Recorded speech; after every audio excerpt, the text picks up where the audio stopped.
Assalamualaikum warahmatullahi wabarakatuh. Teman-teman Gajo, sekarang Gajo ditemani Kak Nalia. Panggil Kak Nay saja ya Gajo. Oke Kak Nay. Dan Gajo hari ini bawakan acara Ngopi Segama, ngobrol perihal ilmu dan seputar agama. Hari ini Gajo akan tanya-tanya pengalaman Kak Nalia atau Kak Nay wawancara dengan Pak Adian di Kampung Santama. Halo Gajo. Hai teman-teman semua. Iya bener banget. Kemarin saya, Nay, pergi ke salah satu Kampung Santama RW 3 Cempaka Putih. Tepatnya di kota Jakarta Pusat. Wow, bisa dong Kak Nay bagi-bagi informasi dan pengetahuan yang banyak tentunya yang Kak dapatkan di sana sama Gajo dan teman-teman. Bisa dong Gajo, tentu saja. Kemarin kakak mengunjungi salah satu tempat. Salah satunya kakak bertemu dengan Pak Adian. Pak Adian adalah orang yang mempelopori Kampung Santama. Di sana kakak belajar bagaimana cara menanam sayuran dengan cara hidroponik. Oh iya Gajo, gimana kalau teman-teman semua langsung saja menyaksikan wawancara saya dengan Pak Adian? Gimana Gajo? Boleh Kak, boleh banget. Teman-teman sahabat Ruber, ayo kita simak wawancara Kak Nay dengan Pak Adian. Dan jangan lupa like, komen, dan subscribe ya. Yuk sama-sama kita saksikan.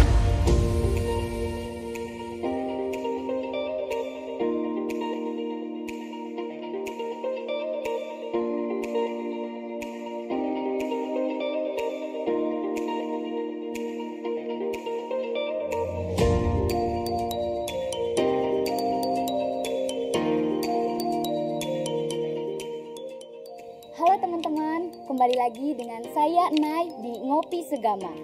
Nah, hari ini saya sedang berada di salah satu tempat, atau lebih tepatnya di salah satu kampung yang bernama Kampung Santama. Tempatnya ada di Cempaka Putih Timur, Jakarta Pusat. Nah, hari ini saya akan menemui Pak Adian. Beliau adalah salah satu orang yang mempelopori Kampung Santama ini. Nah, dan katanya beliau lagi ada di kebun hidroponik.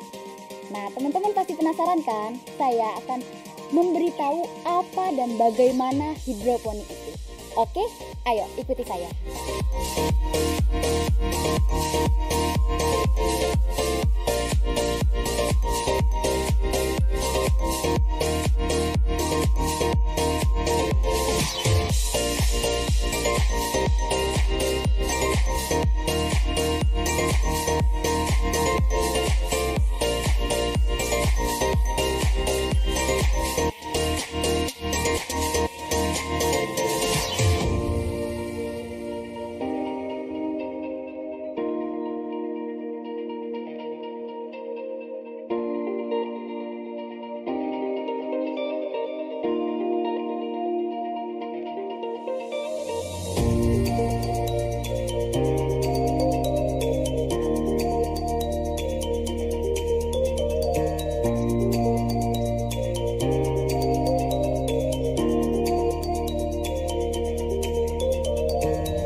Oh iya teman-teman, katanya Pak Adian sedang mengganti air untuk tanaman hidroponiknya itu.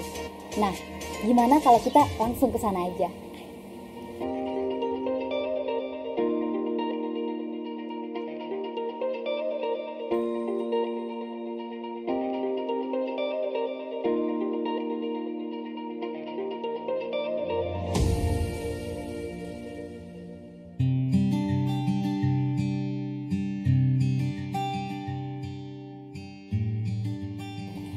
Nah, teman-teman, jadi ini adalah kebun hidroponik yang saya maksud tadi.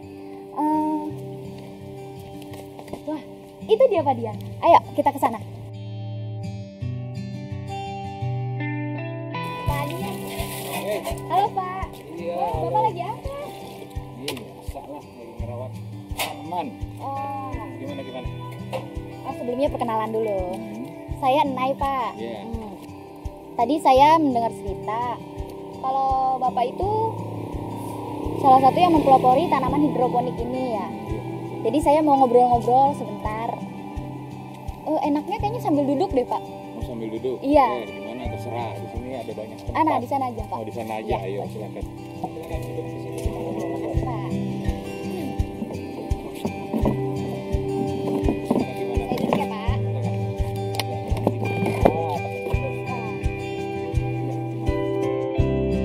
Jadi bener nih kalau saya nggak mengganggu waktu Bapak. Enggak lah, bang, tiap pagi juga aktivitas setiap pagi itu di sini biasalah perawatan tanaman, penyiraman, pengisian air toren, pengontrolan nutrisi.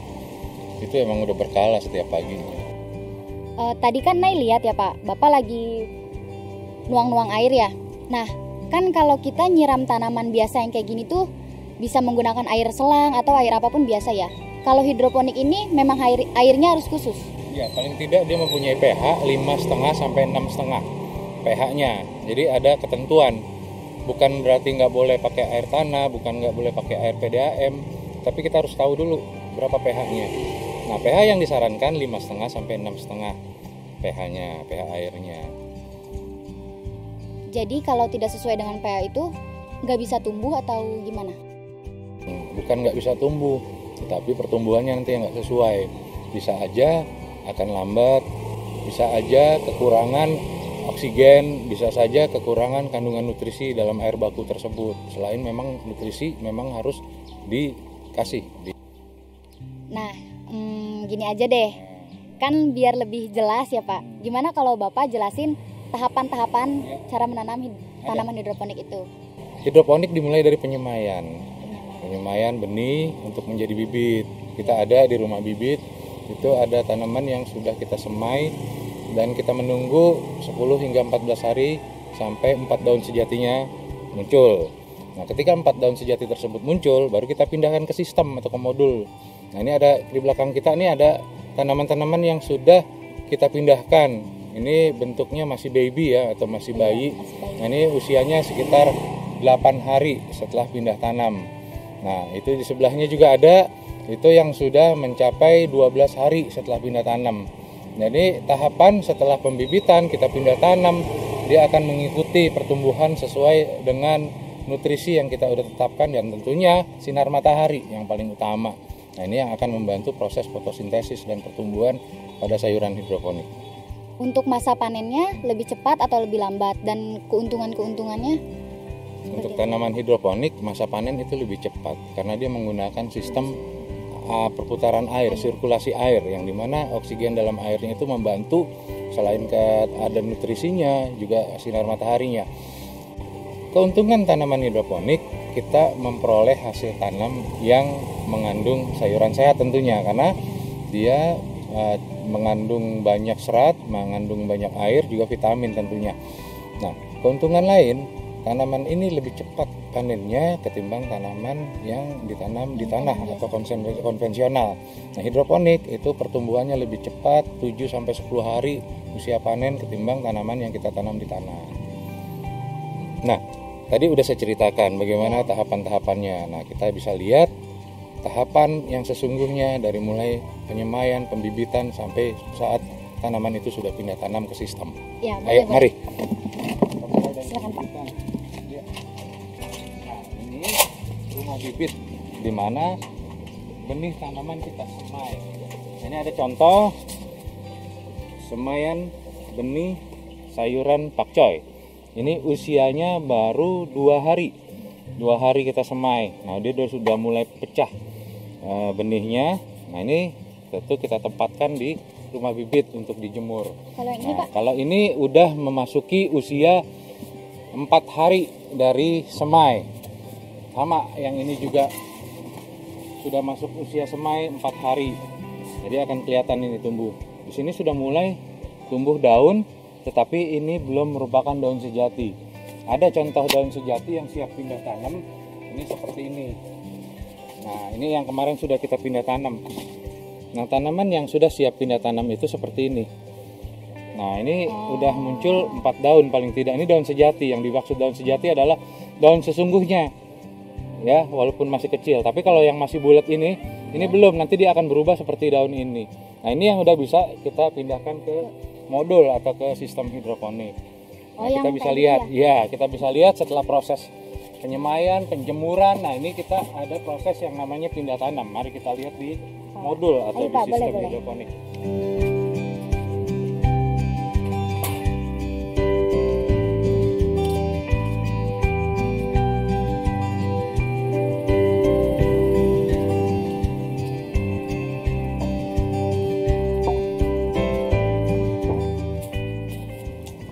Contohnya yang tadi tanaman yang sudah muncul 4 daun sejati seperti ini, tuh ada 4 ya, 1, 2, 3, 4. Ini 4 daun sejati ini yang siap untuk dipindah tanam. Tapi ini udah dipindah tanam dan sudah mencapai usia 8 hari setelah semai atau setelah pindah tanam. Nah, semaian tersebut dia ada tahapannya. Tadi tidak begitu saja ditanam, begitu aja numbuh, tapi ada tahapannya. Tadi udah saya jelasin bagaimana proses penanaman. Nah, ini setelah pindah tanam seperti ini kita hanya tunggu waktu sampai hari ke-25 hingga ke-30 baru dia akan siap panen. Oh, itu masa panennya? Masa panennya setelah pindah tanam. Nah, itu kalau yang besar-besar itu udah siap panen belum? Itu sebenarnya udah siap panen. Nah, tetapi itu merupakan kelebihan dari yang kemarin sudah dipanen dan itu hasilnya ada yang kurang maksimal. Ya, jadi tidak bisa kita sebutkan itu hasil yang baik. Karena apa? Ada beberapa yang terkena hama. Nah, hama itu di tanaman, walaupun ini boleh dibilang kita secara hidroponik, itu akan ada kalau kita nggak perhatikan. Nah, jadi perlunya pengontrolan tanaman-tanaman tersebut itu menghindari juga supaya jangan sampai kena hama yang berlebihan. Dalam satu sistem ini bila kita kena hama, ini nggak terlalu fatal, artinya nggak terlalu banyak kalau kita memperhatikan. Jadi memang untuk hidroponik tetap perhatian itu perlu, walaupun dengan sistem yang ada dia bersirkulasi selama 24 jam, perputaran airnya, nutrisinya terpenuhi. Nah, tetapi tentu yang namanya tanaman adalah makhluk hidup yang perlu perhatian tentunya. Nah, kalau contoh tanaman yang terkena hama itu seperti apa? Nah, kita ada di sebelah sana, yuk kita lihat. Kenapa sih ada tanaman yang juga terkena hama?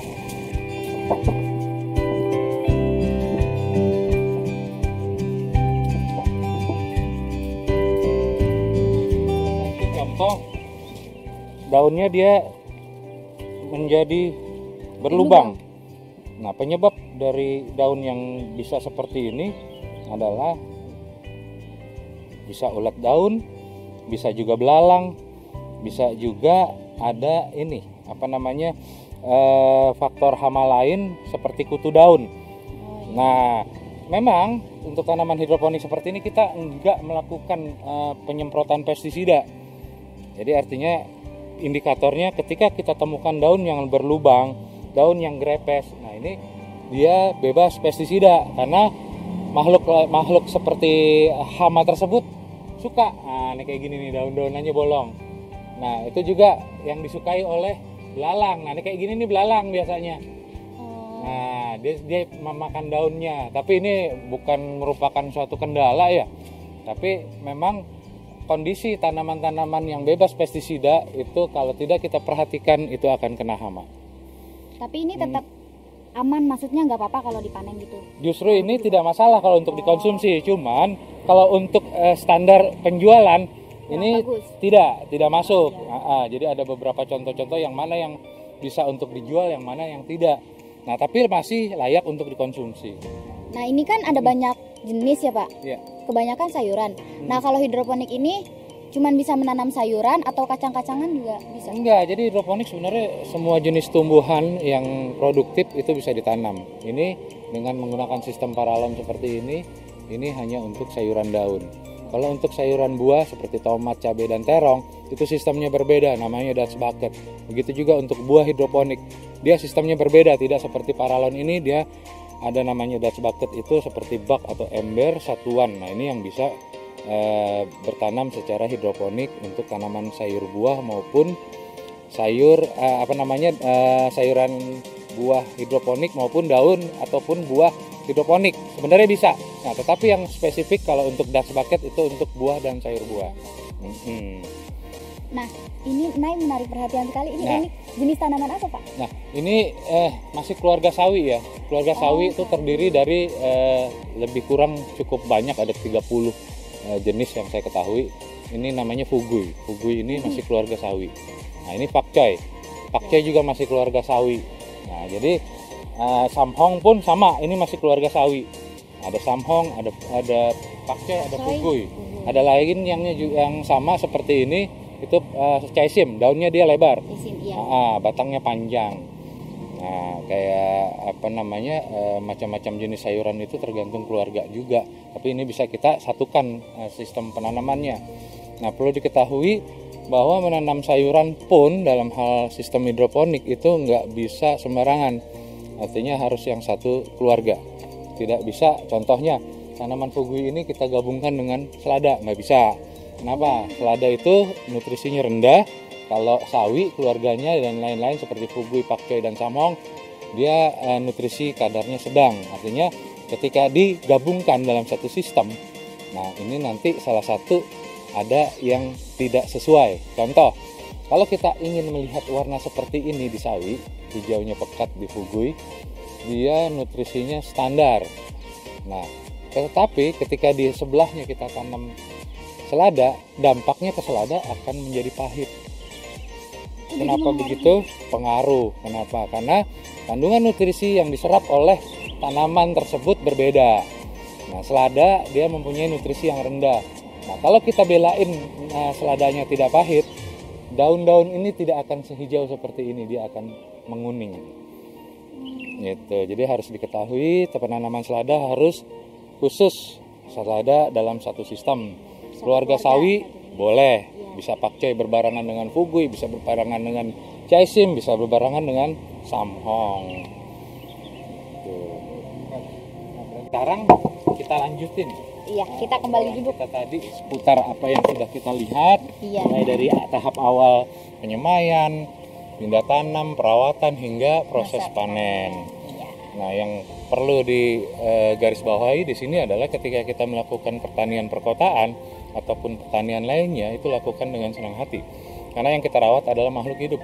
Jadi untuk pesan saya terhadap generasi muda, jangan sungkan, jangan malu, jangan takut untuk menjadi petani, karena pertanian ini menjanjikan masa depan yang lebih baik. Selain kita hidupnya sehat, ini juga membantu ketahanan pangan minimal di lingkungan kita sendiri. Nah, kedepannya sudah mulai banyak generasi muda yang berperan di dalam dunia pertanian. Di perkotaan seperti di Jakarta ini malah banyak anak-anak muda yang sudah menggeluti hidroponik. Nah, untuk di pertanian lainnya ini sudah banyak di beberapa wilayah atau di provinsi untuk kalangan muda. Bahkan 2 minggu yang lalu itu sudah ada pengukuhan sebagai duta petani milenial di Indonesia, di seluruh Indonesia. Jadi ada sekitar 2.000 petani milenial bergabung bersama duta petani andalan. Nah, jadi artinya kalangan muda udah banyak nih yang ikut ke pertanian. Karena memang sektor pertanian ini di masa pandemi ini meningkat 200% kegiatannya. Bahkan untuk hasil ataupun pendapatan dia meningkat 16% ketimbang sektor lain. Nah, jadi ayo untuk teman-teman dari generasi muda, mari bertani. Kalau begitu, saya mengucapkan terima kasih banyak kepada Bapak. Saya rasa sudah sampai di sini kita belajar mencari tahunya. Saya ucapkan terima kasih banyak Pak buat Bapak. Ini benar-benar sangat menginspirasi bagi saya dan kaum muda di luar sana. Wah, hebat ya Kak. Iya, luar biasa sekali Gajo. Kakak di sana banyak sekali ilmu yang didapat. Sahabat Rober, kita masih di Ngopi Segama, ngobrol perihal ilmu dan seputar agama. Gajo pamit undur ya. Semoga informasi ini bermanfaat dan menginspirasi teman dan sahabat Ruber untuk terus berkarya. Terima kasih dan jangan lupa ya untuk like, komen, dan subscribe. Dan share juga sebanyak-banyaknya ke teman-teman semua. Oh iya Gajo, satu lagi nih. Untuk teman-teman muda, jangan malu untuk bertani. Karena bertani menjanjikan potensi ekonomi yang luar biasa. Asal kita mau dan terus berinovasi untuk mengembangkan pertanian yang lebih maksimal lagi tentunya. Benar tuh, dukung juga kami ya untuk terus menginformasikan hal-hal baik dan menginspirasi. Saya Gajo dan saya Nay pamit undur diri. Assalamualaikum warahmatullahi wabarakatuh. Dadah.